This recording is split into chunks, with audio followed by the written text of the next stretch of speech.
Bagi Anda yang sudah atau belum menikah, tentu Anda akan sangat membutuhkan ini semua. Karena tidak mungkin kita kursus masalah rumah tangga sehari atau 2 hari atau sepekan sebelum nikah. Banyak orang tua, dia coba memberikan kursus ringkas anaknya, baik perempuan ataupun laki-laki, sehari 2 hari sebelum menikah. Maka anak ini kaget dengan keadaan tersebut. Nanti kalau kau jadi istri nak, nanti kalau kau jadi suami, kau harus begini, begini, begini, begini. Ibunya sibuk memberikan instruksi. Setelah itu ayahnya lagi. Semua yang akan dilalui oleh anak ini 50-70 tahun ke depan, kalau Allah berikan dia umur, semuanya diringkas dalam 1-2 hari. Kira-kira apa yang akan dijalankan oleh anak tersebut? Maka solusi yang terbaik adalah mempelajari jauh sebelum pernikahan tersebut, apa saja itu pernikahan. Mirip teman-teman kalau mau kerja di satu perusahaan, maka harus tahu di mana alamatnya, apa jenis pekerjaannya, jam kerjanya, berapa gajinya, apa fasilitasnya, apa larangan-larangannya di perusahaan itu, apa tugas kita, apa kewajibannya, kemudian apa hak kita. Ini semuanya kalau kita tahu, kita masuk di perusahaan tersebut dalam kondisi lapang dada. Tapi kalau kita terjun bebas saja, bisa saja kita dilempar di sebuah pulau atau di sebuah hutan. Nanti kalau kita sudah masuk gajinya nggak cocok, jam kerjanya nggak cocok, tempatnya nggak cocok, segala macam. Akhirnya kita keluar. Nah itu yang terjadi pada rumah tangga yang tidak dibangun dengan ilmu. Sehingga baru 1-2 bulan menikah, cerai. 1-2 minggu menikah, cerai. Bahkan ada orang yang sudah naudzubillah melakukan perbuatan haram, pacaran sebelum nikah. Ya, mungkin 10 tahun, dalam 2 pekan, 2 bulan bisa cerai. Rusak semuanya karena tidak dilandasi dengan ilmu. Bagi Anda yang sudah berumah tangga, Anda pun membutuhkan ini. Ya, minimal mengetahui tugas dan kewajiban sebagaimana tadi ada salah satu bab-bab ini, atau kalau yang sudah Anda lalui dari akad nikah, dari acara pernikahan syar'i, cara mencari kriteria pasangan laki-laki, calon suami ataupun perempuan calon istri, ya. Maka ini juga ada caranya mungkin dibutuhkan untuk anak-anak Anda. Ya. Supaya jangan terulang kesalahan yang pernah kita lakukan. Seperti itulah kurang lebih kebutuhan kita tentang bahasan ini. Jadi anak muda ataupun orang tua tetap sama. Mirip juga kasus tadi saya bilang, anjuran pernikahan ini teman-teman terjadi pada gadis dan bujang, juga duda dan janda. Makanya Imam Ahmad rahimahullah pada saat meninggal istrinya, salah satu istri beliau meninggal, hari itu meninggal, hari itu dikuburkan, malamnya beliau menikah. Maka tamunya dan murid-muridnya bingung nih. Ini antara malam takziah dengan malam apa? Apa kalau orang menikah? Malam walimah. Ini antara mengucapkan doa a'zamallahu ajrakum, semoga Allah agungkan pahala kalian karena takziah, atau mengucapkan kalimat barakallahu lakum. Dua-duanya bersatu dalam satu malam. Tapi akhirnya ada satu muridnya yang memberanikan diri bertanya, wahai imam, jelaskan kepada kami, bagaimana kami memahami ini. Ini malam takziah, istri Anda meninggal, juga Anda menikah, malam ya, pernikahan, kegembiraan. Kata Imam Ahmad rahimahullah kalimat yang memberikan kita pemahaman. Para ulama kalau melangkah, mengambil sebuah poin atau keputusan, itu pasti dengan ilmu yang benar. Maka beliau mengatakan, aku khawatir kalau aku meninggal juga malam ini ketemu dengan Allah, sementara aku dalam kondisi bujang. Jadi bagi Imam Ahmad bujang itu kekurangan agama. Maaf bagi bujang-bujang di sini ya. Tidak ada alasan untuk tetap membujang bagi seorang muslim. Tapi kan ekonomi saya belum cukup Ustaz. Tidak ada hubungannya antara ibadah dengan ekonomi.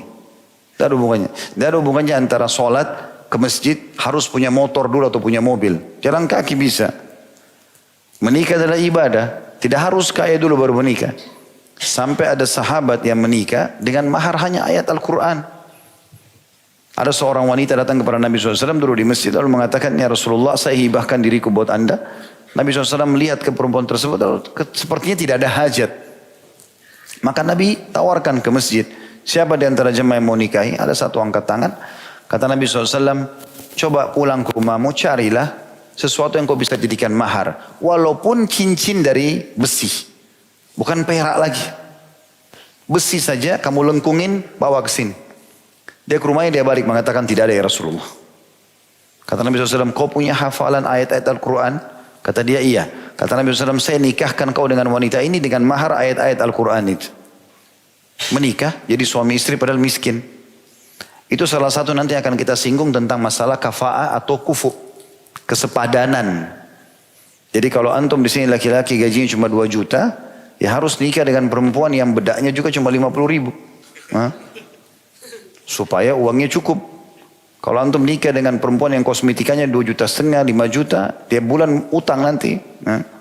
Itu namanya kafa'ah. Jangan juga sok-sokan nikah sama orang asing. Bahasanya beda, makanannya beda, tradisinya beda. Tidak sekufu nanti. Hanya karena oh ini bule, oh ini, oh itu ini. Padahal dia tidak bisa sejalan. Kenapa enggak menikah sama orang yang sama-sama suka makan tempe? Sayur asam, orang biasa makan bakso, biasa dengan cuaca. Kecuali orang keturunan yang tinggal di negara kita beda. Sudah sama dengan kita gitu kan. Tapi kalau enggak, orang asing hanya karena mau dipuji oleh orang, ini nanti tidak sekufu. Atau pendidikan kita sangat tinggi, menikah dengan orang tidak ada pendidikannya. Jadi kalau ngomong gak nyambung, gitu kan? Atau kita miskin nikah sama orang yang kaya sekali, ini juga jadi masalah. Ini masalah kekufuan semuanya. Jadi menikah juga dengan orang yang tidak mampu.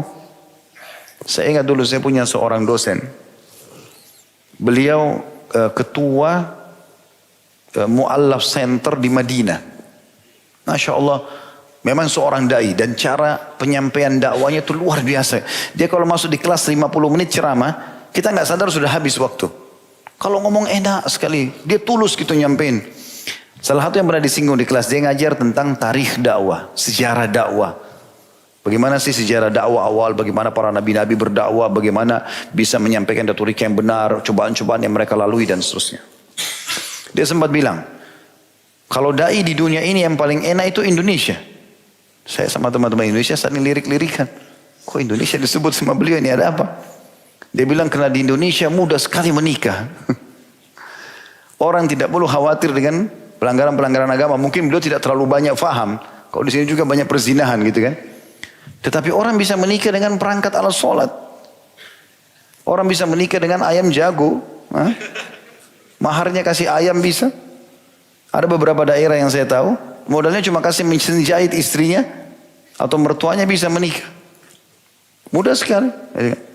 Dan itu yang terjadi memang di depan mata, asal kita memang cari orang yang sekufu dengan kita. Gitu kan? Orang yang sekufu insya Allah itu bisa.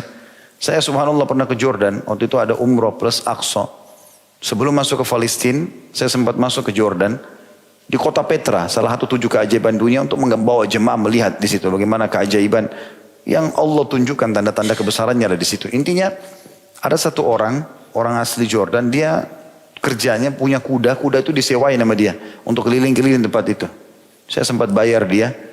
Kemudian saya bilang saya mau naik kelilingi semua kota tua ini, naik sampai ke atas, muter. Lama mungkin 1 jam. Saya sambil ngobrol. Di antara saya ngobrol itu masalah tradisi pernikahan mereka di Jordan gitu. Maka saya bilang, sudah menikah? Dia bilang belum. Berapa umur kamu? Kalau nggak salah umurnya itu 34 atau 35. Kenapa belum menikah?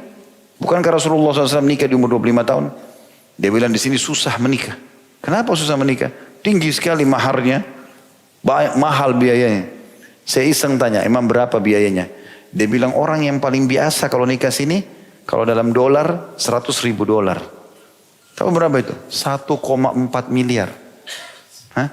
Antum tinggal beli ayam jago, bawa ke kampung, lamar orang dikasih, modal Al-Quran dikasih, ya. Apalagi kalau antum orang baik, Allah tawarkan. Seperti itulah.